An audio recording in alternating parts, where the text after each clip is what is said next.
Hey guys, in today's video I'm going to share with you how I created my first ever homemade canvas backdrop. So the first thing I did was tape over the stress lines in the concrete and lay down some drop sheets.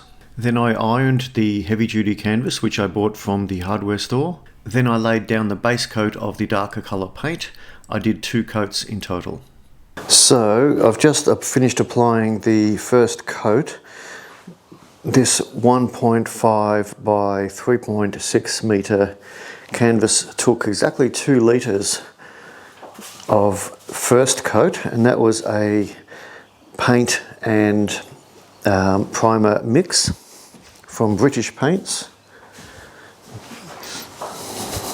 So it's on nice and uniform, it looks pretty good.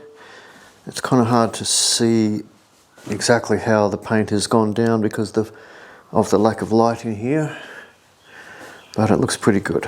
Hi guys, really quickly, if you're enjoying my content, please consider supporting the channel by hitting the subscribe or the like button. Thanks very much. So this is my lighter shade that's going on the top. You can see the 2 colors here, the sample swatches. I'm using the lighter one now on the top there. And I'm going to mix half water and half paint.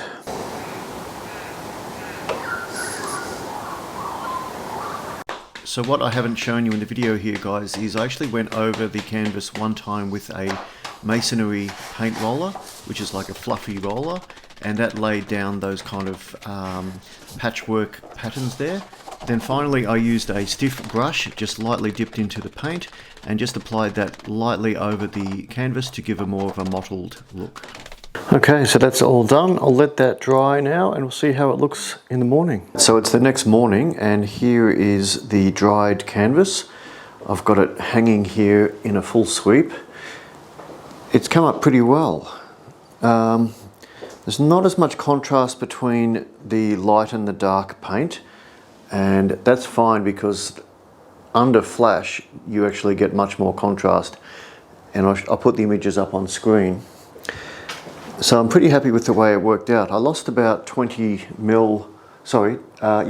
centimeters of canvas, probably 2 centimeters either side as it shrunk in. So you can see that's the original width, and then it kind of curls in. But I really like that look. So if you're shooting and exposing the edges, as I like to do, and showing the C-stands as I like to do sometimes, I quite like that curved in look, this look that we've got here. I quite like that. I'll explain the setup on the top here. So this is PVC pipe that's 1.5 meters. It was actually a 3 meter length. I cut in half with a circular saw, and I've used Velcro tape, double-sided Velcro tape to attach at 3 points, and that hangs it up pretty well. So obviously you can slide the C-stand boom arms into the PVC pipe either side, and it proves to be a very, very handy suspension system. Come on, focus. This G7X is such a slow focus. It's in vlogging focus mode, but it's still very slow. So yeah, I'm pretty happy with that.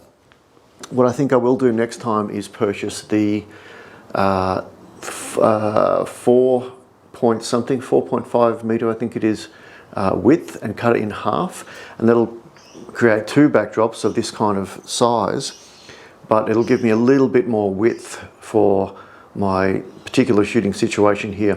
If you're just hanging this up and not shooting full body portraits, it's going to be fine. If you're just shooting headshots, you know, waist up, knees up, it's going to be totally fine. But if you want to pull back and shoot wide and get, you know, full body shots, then I'd probably go a little bit wider on my canvas next time. But yeah, as far as doing tight shots, this is totally fine. And you know, it's a little bit wider than a standard paper roll in the